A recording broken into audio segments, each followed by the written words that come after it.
Hello, everyone. I do quite often get asked by students how I came to yoga, so I thought I'd do a little video on that. I did make a few notes to make sure I didn't forget any important part of that story. Um, I guess you could say I came to yoga quite late. I mean, it's relative, but for a yoga teacher, I guess, only in my early 30s. Before that, since I was a child, I danced. Dance was my life. I defined myself through dance. That is what I love doing. I thought I would do it for the rest of my life. I was never going to be a professional dancer, but it was definitely a very serious hobby. Then, when I was a teenager, I was diagnosed with my scoliosis, which was quite severe at the time. So I had to wear a corset and also start physio. And so I had to then also make sure I was doing maybe something a little bit more structured or aimed to kind of support my back. So in my 20s, then I did a lot of Pilates. I thought it was physio. I just thought it was a bit boring, so I quite enjoyed Pilates. So I was doing dancing and Pilates. That was my world. And yoga was like, nah, leave me alone with that. I think I tried it somewhere. I can't remember even where it was, but I had to spend like almost an entire hour upside down, and I was like, why? What? Didn't get it.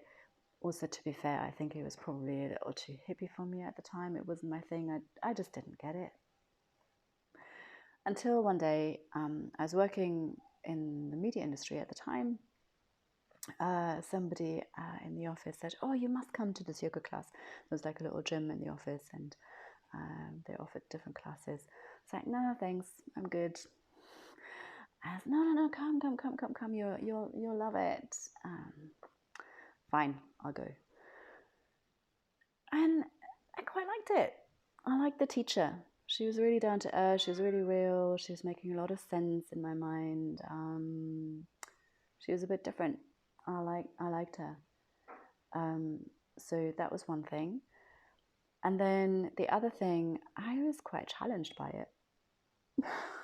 I didn't quite get why, because I mean, I moved and worked with my body my entire life to that point. So I was like, why am I finding this so difficult? So I was very good at coordination, translating movement, but from visual instruction, as in, somebody was showing us something, I could translate it, copy it. But in that particular yoga class, it was all verbal instruction. And that was such an adjustment for me. I was like, how curious.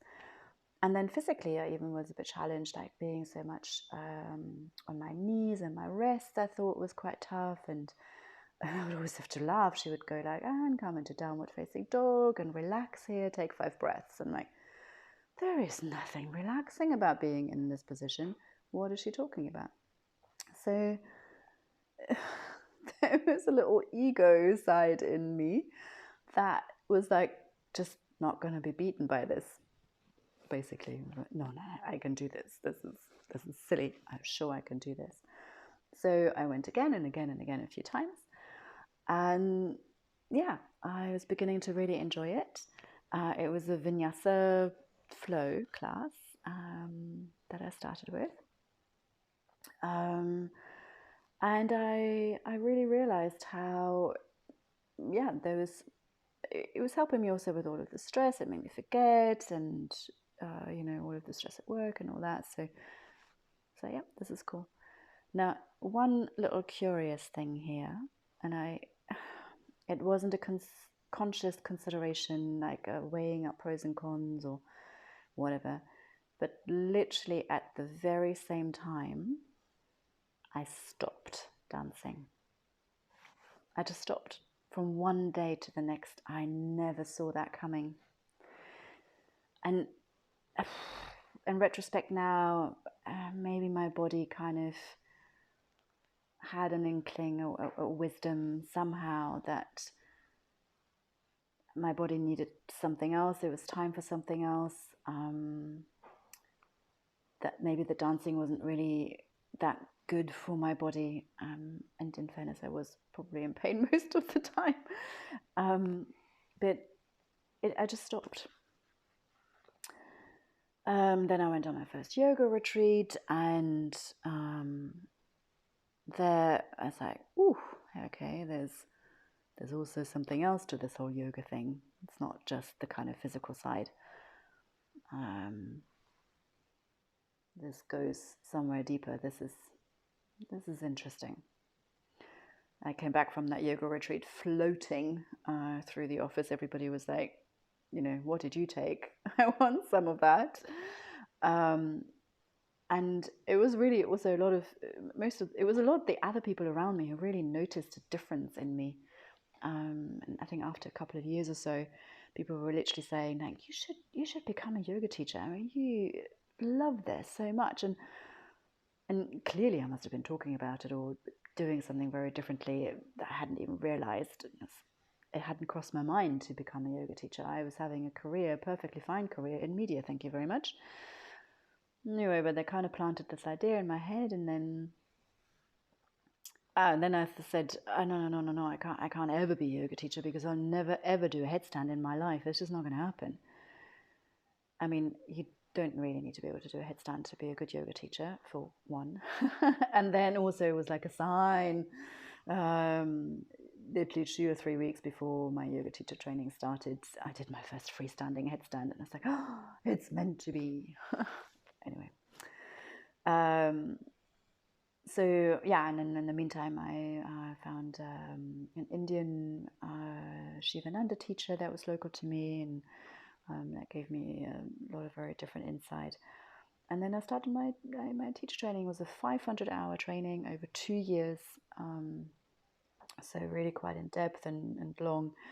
And it also allowed me to already start teaching really quite shortly into that, having the mentorship of my tutors, which was really one of the best things about that training. So I wasn't just dropped into the cold water at the end of it. I was really getting prepared to teach.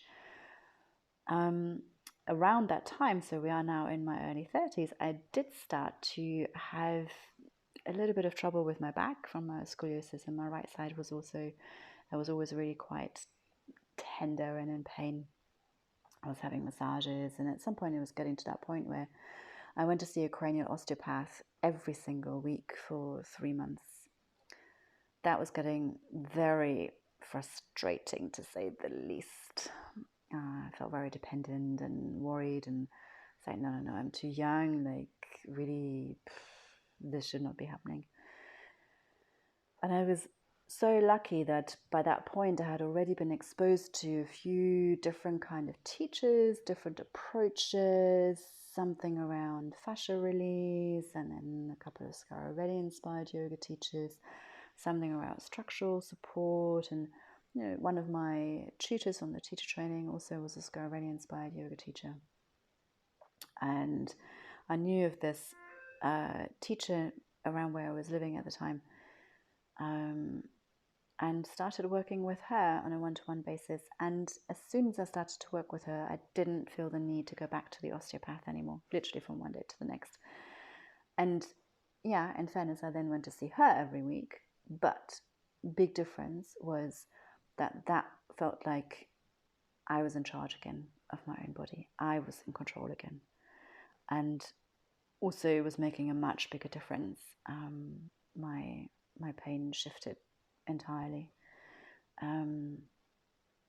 So that was amazing. I was halfway through my teacher training at the time, which was Hatha based, but I decided to turn my own practice completely upside down and start again from square zero. Now, I am the sort of person who thinks that's exciting. Everybody else thought I had lost the plot, but hey ho.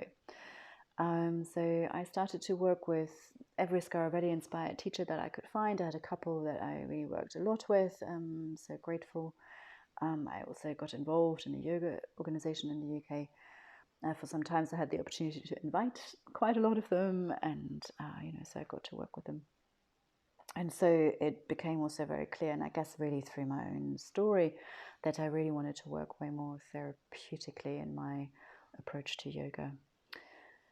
And then once the training was coming towards an end, I thought, okay, I do kind of want to give this a bit of a go. And I realized that I probably needed to have a bit more.